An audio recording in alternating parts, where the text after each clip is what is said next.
আগামী ৮ সেপ্টেম্বর থেকে আমেরিকার আরোপ করা শুল্কের সমপরিমাণ শুল্ক আরোপ করবে কানাডা।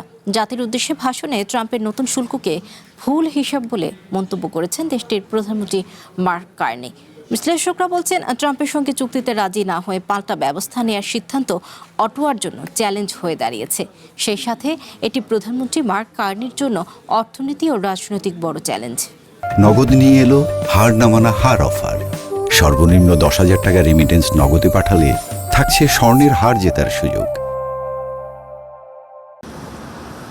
আমেরিকার সাথে আলোচনা ব্যর্থ হবার পর কানাডার বিভিন্ন পণ্যের উপর নতুন করে 50% আমেরিকার শুল্ক কার্যকর হয়েছে।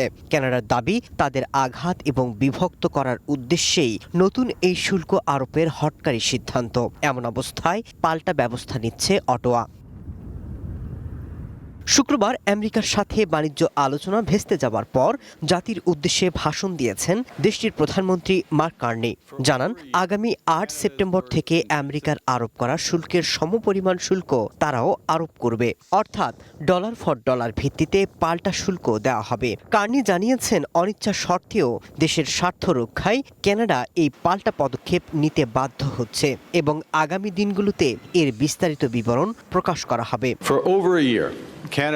তারা অনেক বেশি চেয়েছে, কিন্তু বিনিময়ে খুব কম প্রস্তাব দিয়েছে, তাই সমপরিমাণ পাল্টা শুল্ক দেয়া হবে। এর আওতায় ইস্পাত, দুগ্ধজাত পণ্য, গৃহস্থলী সরঞ্জাম এবং ইলেকট্রনিক সহ বিভিন্ন পণ্য থাকবে। বিশ্লেষকরা বলছেন, প্রধানমন্ত্রী মার্ক কার্নির জন্য এটি বড় রাজনৈতিক পরীক্ষা। ট্রাম্প প্রশাসনের চাপের কাছে নতি স্বীকার না করে পাল্টা ব্যবস্থা নেওয়ার সিদ্ধান্তের পর কার্নিকে বড় সংকটে পড়তে হবে। বর্তমান পরিস্থিতি সম্পর্কে প্রদেশগুলোর নেতাদের জানাতে বৈঠক করারও কথা রয়েছে কানাডার প্রধানমন্ত্রীর। ওয়াশিংটনের এই আগ্রাসী পদক্ষেপের বিরুদ্ধে কানাডার অভ্যন্তরীণ রাজনীতিতে ঐক্য দেখা গেছে। দেশটির বিরোধী দলীয় কনজারভেটিভ পার্টি আমেরিকার শুল্ককে সম্পূর্ণ যৌক্তিক আখ্যা দিয়ে সরকারের পাশে দাঁড়িয়েছে। Masud Rana, one international desk.